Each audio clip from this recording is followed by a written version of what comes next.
Dans cette vidéo, nous allons voir la notion de multiple et de diviseur de nombres entiers. Définition. Soit n et m de nombres entiers relatifs, c'est-à-dire des nombres entiers qui sont positifs ou négatifs. On dira que le nombre n est un multiple de m s'il existe un entier relatif k tel que n égale k fois m. Et on dira que m, s'il est différent de 0, est un diviseur de n si n est un multiple de m. Donc si j'ai n est égal à k fois m, n est un multiple de m et m est un diviseur de n. Quelques remarques. On peut dire aussi que m est un diviseur de n si et seulement si le reste de la division euclidienne de n par m est 0. Ça, c'est un critère qu'on utilisera notamment en informatique. Et 0 est multiple de tous les nombres. En effet, tous les nombres fois 0 sont égaux à 0. Donc 0 est multiple de tous les autres entiers relatifs. Exemple. 3315 est un multiple de 5. En effet, 3315 est un nombre qui se termine par 5 et les multiples de 5 sont les nombres qui se terminent par 0 ou 5. Donc 3315 est un multiple de 5. Ensuite, à l'aide de ma calculatrice, je trouve qu'en effet, 3315 c'est égal à 5 fois 663. Donc, en particulier 5 et 663 sont des diviseurs de 3315. Et 3315 est un multiple de 5 et un multiple de 663. Mais si je fais la somme des chiffres de ce nombre 3315, j'obtiens 3 plus 3, 6 et 1, 7 et 5, 12. J'obtiens la somme des chiffres est un multiple de 3. Par conséquent, 3315 est un multiple de 3, où 3 est un diviseur de 3315. Et en effet, on obtient que 3315 est égal à 3 fois 1105. Donc je rappelle, les nombres sont multiples de 5 s'ils se terminent par 0 ou 5, multiples de 2 si leur dernier chiffre, le chiffre des unités, est pair, sont multiples de 3 si la somme de leurs chiffres est égale à un multiple de 3, et sont multiples de 9 si la somme de leurs chiffres est égale à un nombre multiple de 9.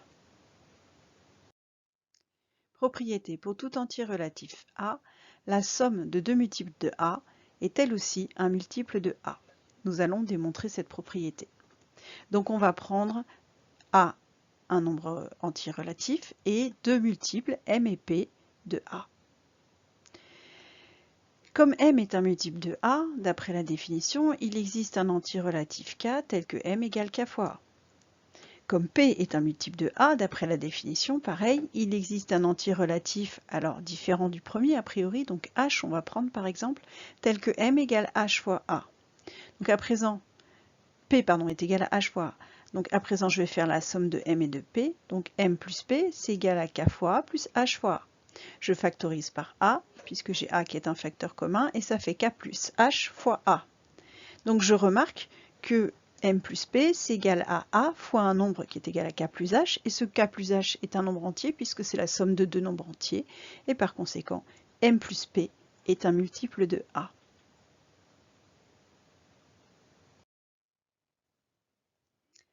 À présent, si je veux établir la liste des diviseurs de 24.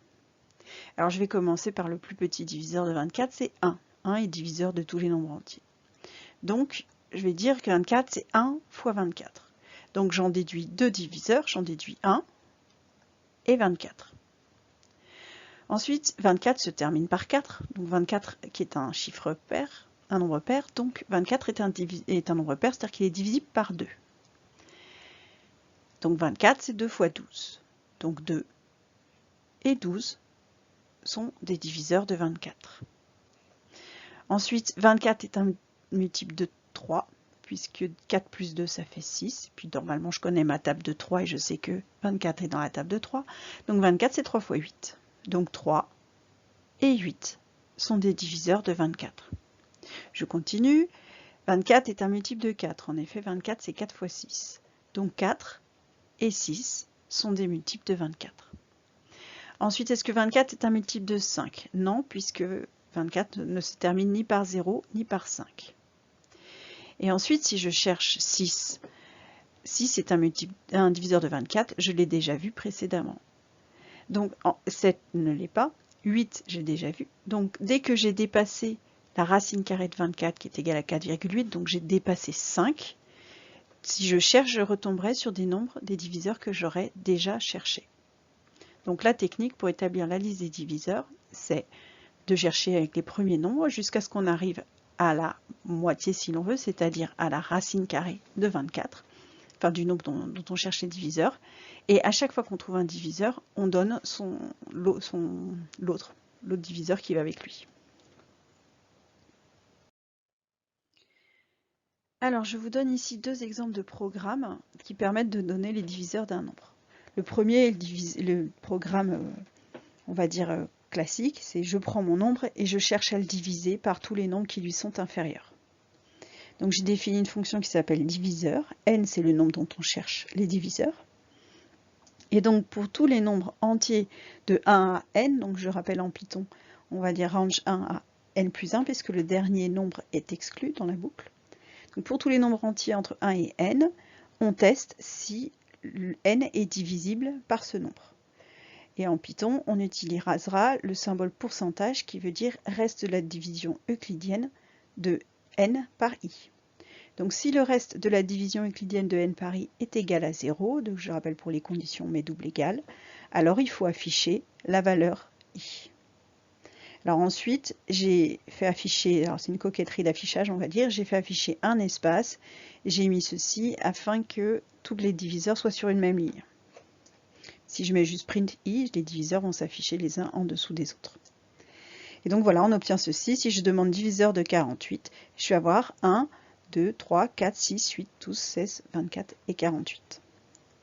Mais là, j'ai dû diviser, enfin, quand j'ai trouvé 1, j'aurais pu en déduire 48. Quand j'ai trouvé 2, j'aurais pu en déduire 24. Donc je vais m'inspirer de la technique que j'ai faite précédemment pour écrire le programme suivant. Alors dans ce programme, nous allons utiliser la racine carrée, raison pour laquelle j'ai fait un appel à la bibliothèque math. Donc voici ma deuxième fonction qui affiche elle aussi les diviseurs d'un entier naturel. Alors cette fois-ci, il va falloir que j'aille jusqu'à racine carrée de n. Le problème c'est que racine carrée de n a priori n'est pas un nombre entier, donc je ne peux pas faire un range avec racine carrée de n. Donc je vais faire une boucle conditionnelle tant que mon nombre d est inférieur à racine carrée de n, ou égal. Donc je fais démarrer d à 1, j'initialise d à 1. Tant que d est plus petit que racine carrée de n, je teste si d est un diviseur de n. Si c'est le cas, on affiche d, et on affiche aussi l'autre diviseur qui est égal à n sur d. Si je mets n sur d avec une barre slash classique, je vais obtenir le résultat d'une division, c'est-à-dire un nombre décimal. Donc les diviseurs qui s'afficheront ici seront sous forme de flottant, c'est-à-dire que j'aurai 2.0, 48.0 et ainsi de suite. Donc pour éviter, je mets n double barre d, la double barre signifiant que l'on obtient le dividende, c'est-à-dire un nombre forcément entier. Donc voilà, donc à chaque fois j'affiche d et le quotient de n par d, et j'augmente d de 1 dès que j'ai testé ma valeur de d, et ainsi de suite. Et donc si je lance le programme diviseur de 96, j'obtiens 1, puis l'autre, donc 96 divisé par 1, c'est-à-dire 96, 2, puis 96 divisé par 2, c'est-à-dire 48, 3, 32, 4, 24, et ainsi de suite. Définition. Un nombre entier n est pair si et seulement si il est divisible par 2. Bon, ça vous saviez déjà ce que c'était qu'un nombre pair.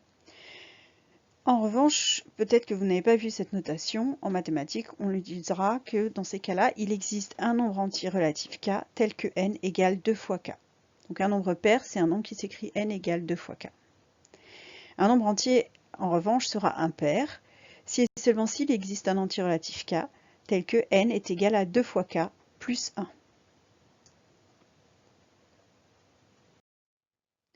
Propriété, le carré d'un nombre impair est impair. On a aussi d'ailleurs que le carré d'un nombre pair est pair. Mais l'objectif de cette propriété, c'est aussi de la démontrer.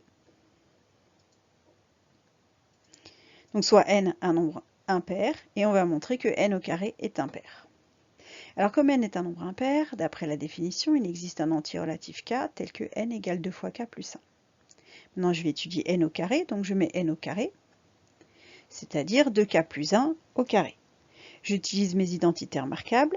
A plus b au carré égale a carré plus b plus 2 fois a fois b plus b carré.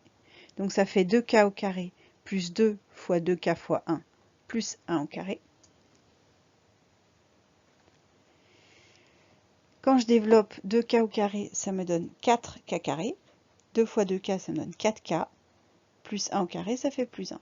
Donc j'obtiens 2 fois 2k carré plus 2k plus 1. Donc si je pose que P par exemple est égal à 2k carré plus 2k, c'est-à-dire tout ce que j'ai mis là à l'intérieur de ma parenthèse, j'obtiens un nombre entier relatif puisque c'est le produit, la somme et le carré de nombres entiers, donc c'est un nombre entier. Et j'ai donc n au carré qui est égal à 2 fois P plus 1, c'est l'écriture d'un nombre impair, donc n au carré est un nombre impair.